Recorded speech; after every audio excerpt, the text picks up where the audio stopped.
नमस्कार नेपाली मित्रों, बात होगी नेपाल, चाइना, पाकिस्तान और भारत की।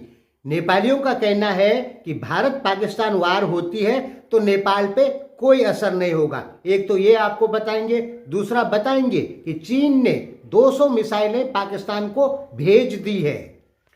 चीन ने जो 200 मिसाइलें भेजी है उसके बारे में बाद में बताएंगे। पहले आपको बताते हैं कि भारत पाकिस्तान में वार होती है तो नेपाल पर भी इसका बहुत बुरा असर होता है।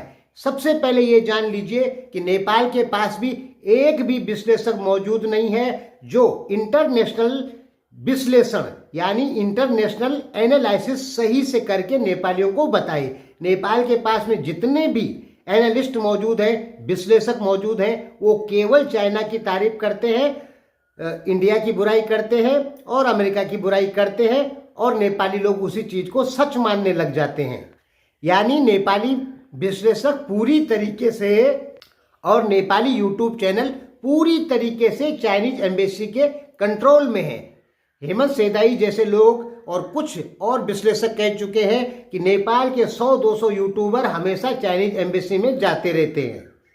तो नेपाल के पास भी अच्छे विश्लेषक होने चाहिए। हैं नेपाल के पास अच्छे विश्लेषक, लेकिन उनको आप सुनते ही नहीं है। आप केवल उसी को सुनते हैं जो चैनल चीन की तारीफ करता है। आपके अंदर एक भावना ऐसी आ गई आजकल, जब चाइना कोई अच्छी चीज बनाता है तो नेपालियों को गर्व होता है। अब सोचने वाली बात है, बनाया चाइना ने और नेपालियों को गर्व क्यों होता है? मैं कमेंट पढ़ता हूं आप लोगों के, इसलिए बता रहा हूं। ऐसे भी नेपाली हैं जो लिखते हैं, अरे नेपाल को तो चाइना में ही चले जाना चाहिए। मतलब धीरे धीरे आपकी ये मानसिकता हो गई कि कई हजार साल पुराना देश नेपाल, उसको आप चाइना में विलय करवाना चाहते हैं। ऐसे बहुत सारे नेपाली हो चुके हैं जिनको गर्व होता है कि चाइना ने ये चीज बना ली, चाइना ने वो चीज बना ली। चाइना कुछ भी बनाए, आपको कुछ नहीं मिलने वाला, आपको फालतू का गर्व होता है। छाती फूल जाती है नेपालियों की जब चाइना कोई परीक्षण करता है तब। अरे भाई, वो चाइना है, तुम नेपाली हो।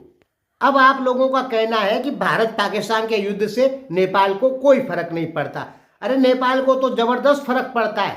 सोचिए, अभी नेपाली रुपया $1 बराबर 140 रुपए पहुंच गया था। ठीक है, क्यों पहुंचा? क्योंकि भारतीय रुपए की वैल्यू घट गई थी। भारतीय रुपया 87 पहुंच गया था, पाकिस्तान उतना ही था, सब जगह उतना ही था। लेकिन भारत और नेपाल का रुपये की कीमत कम हो गई थी। क्यों हुई? क्योंकि भारतीय रुपया की वैल्यू कम हुई। 83 रुपए से और 87 रुपए पहुंच गया भारतीय पैसा डॉलर के मुकाबले। जैसे 87 पहुंचा तो उधर नेपाल का रुपया भी बढ़ गया। जैसे भारत का रुपया 83.5 पे आया तो नेपाल का रुपया भी कम हो गया, 136-37 पे आ गया। अब देख लीजिए कितना फर्क पड़ता है। नेपाल को अपने रुपए की वैल्यू घटाने और बढ़ाने की कोई आवश्यकता नहीं है। भारत की बढ़ेगी तो नेपाल की बढ़ेगी, भारत की घटेगी तो नेपाल की घटेगी। भारत की विकास दर 5.5% है तो नेपाल की 5.1% रही है पिछले साल। क्यों रही? क्योंकि भारत की 5.5 रही। भारत की जब विकास दर घटती है तो नेपाल की अपने आप घट जाती है। कारण क्या है? कारण यह है कि नेपाल की जीडीपी भारत पे डिपेंड है। नेपाल भारत से 70% से ज्यादा सामान खरीदता है और अपना 60-70% सामान भारत को ही बेचता है।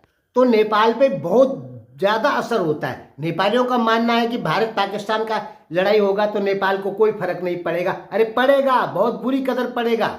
जब भारत माना बड़ा युद्ध हो गया, चीन और पाकिस्तान एक साथ भारत पे अटैक करते हैं तो भारत को अपनी टोटल आर्मी दोनों फ्रंट पे भेजनी पड़ेगी। ठीक है, तब पेट्रोल लगेगा, हथियार लगेंगे जो कि अरबों खरबों रुपए के होते हैं। फिर हमको बहुत सारे हथियार विदेशों से भी खरीदने पड़ेंगे। यानी भारत को पैसे का नुकसान होगा तो फिर डॉलर का भाव बढ़ेगा, रुपया घटेगा। जैसे भारतीय रुपया घटेगा तो नेपाल भी घट जाएगा, नेपाल का रुपया घटेगा। अगर भारतीय रुपया 100 रुपये अमेरिकन डॉलर बराबर पहुंचता है तो नेपाली रुपया तो 250 रुपये हो जाएगा। तो नेपाली लोग जो कहते हैं कि नेपाल पे कोई असर नहीं होगा, नेपाल पे जबरदस्त असर होगा यदि भारत को किसी भी प्रकार का कोई नुकसान पहुंचता है तो। लेकिन आपका एंटी इंडिया सेंटिमेंट जो है, भारत विरोधी भावना, तो आपको ऐसा लगता है कि भारत को नुकसान होगा, तो नेपाल को कोई नुकसान नहीं होगा। नेपाल को नुकसान होगा ही होगा। अब नेपाल ने आतंकवाद के खिलाफ भारत का साथ देने का वादा किया है, ये एक अच्छी बात है। हालांकि नेपाली सोशल मीडिया पे जाएंगे तो अभी भी 25-30% लोग ऐसे हैं जो पाकिस्तान के आतंकवाद का समर्थन कर रहे हैं, और वो नेपाली लोग ही हैं। हालांकि 70-75% भारत के पक्ष में है, आतंकवाद का समर्थन नहीं करते। ये भी एक बहुत अच्छी बात है। लेकिन आप लोगों का ये कहना कि भारत पाकिस्तान युद्ध हो जाए तो नेपाल पे कोई फर्क नहीं पड़ेगा, ये सबसे बड़ी गलत सोच है आप लोगों की। भारत में रोजगार घटेगा तो नेपालियों का रोजगार घटेगा। धन्यवाद।